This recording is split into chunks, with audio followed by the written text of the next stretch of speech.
What's up guys, Chelsea Dillon from Project Lift here, and today we're going to be talking about how to get stronger for the Olympic lifts outside of the gym. We have three main components that we're going to be talking about today, and that is diet, that is recovery, and that is movement. Now these are three key areas that inside of our 90-day program, we notice athletes haven't put a lot of attention to. And when they do, they see immediate results in their lifts. Now we have a new class for our 90-day program starting here soon. So if you're watching this later, make sure to check it out. Start getting stronger in your lifts while reducing pain. Make sure you guys check it out. Let's get into it. All right, guys, so the first one we have is diet. Now, when we get into diet, it can be such a massive topic, but I want to name off a few symptoms that we see athletes have that we can draw directly back to diet. There can be gas. Oh my God, there's a lot of stinky athletes out there. Bloating. Fatigue, crashing in the middle of a workout during a day. Anxiety can be drawn back to diet in many ways. There's a number of ailments that can come from diet. And I think it's interesting because at a certain point, if you're serious about your training, you need to look into this. So where do we start on such a massive topic? First, I'd say hydration.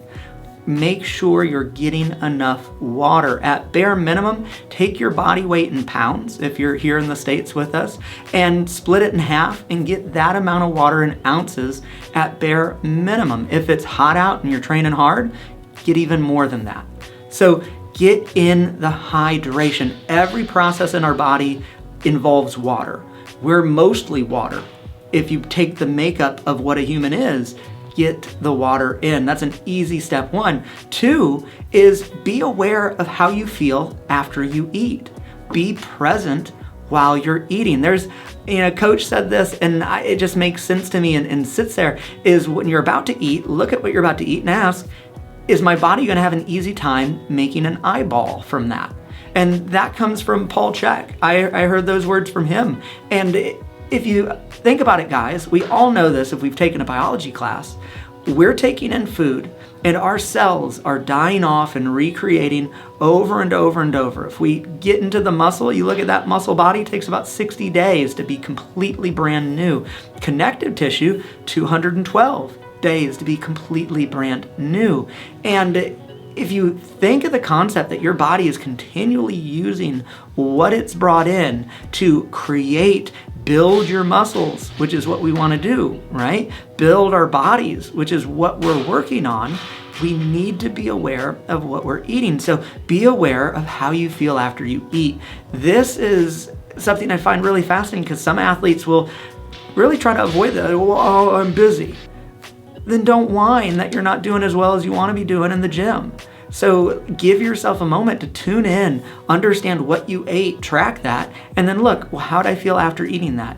And then step three, guys, is try eliminating culprit foods that you imagine could be creating gas and bloat and making you crash. So there are three easy steps, guys, that we can take. Get our hydration, start to tune into ourselves on how do we feel after we eat.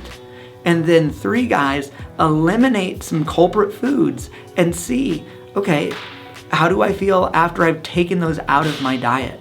Only you guys can tune into your bodies and start to develop your relationship around what you should be eating from a standpoint of training to where you're going to be rolling. And, when you think of gas and bloat, you can also think of that as energy the body's using that could be going to training. So if you take this seriously, guys, and you tune in your diet to where your body is processing the food that you're bringing in with ease, helping build the body with ease, all that extra energy that it's using right now can go to your training. Number 2 on our list is recovery. Now we're talking about today with recovery, our sleep, non-physical de-stressors, and who's on your team, PT, chiro, and massage. Now breaking into these, guys, when we talk about our sleep, what do our habits look like around it? Do we have any consistency with the time that we go to bed and the time that we wake up? Do we have any routine or rituals to support and promote better sleep? Because without that, guys, we are gonna feel like crap when we get up to go train. This is a very, very simple way to put attention into the quality and intention behind our sleep to make progress when we are inside of the gym. Non-physical de-stressors are exactly that, non-physical de-stressors. Oftentimes people use their time in the gym to de-stress, but it is a stressor in itself too. So what are you doing to allow yourself to alleviate, to reconnect with the body and to lower those stress levels that is not physical? I'm talking journaling, something artistic or creative like woodworking or painting or drawing. Is it playing, going outside and even just playing with a friend without the intention to be competitive, but to just, again, to de-stress non-physically and to reconnect with your body? Again, that will help support what we do in the gym. And then looking at who is on your team as far as care goes. Do you have a PT, a chiropractor, or massage therapist that supports and helps you recover your body from your training? Do you have any type of consistency or schedule? Or is it like, oh, now I'm hurt, I need to go see these people? Or do we have a consistent routine and appointment with any of these three throughout our training cycles to support us, right? I've seen that often with athletes who have the most success in the gym, especially as they continue to train and push their bodies. Those who have consistency with any or all of these three can continue to train well inside the gym for a longer periods of time.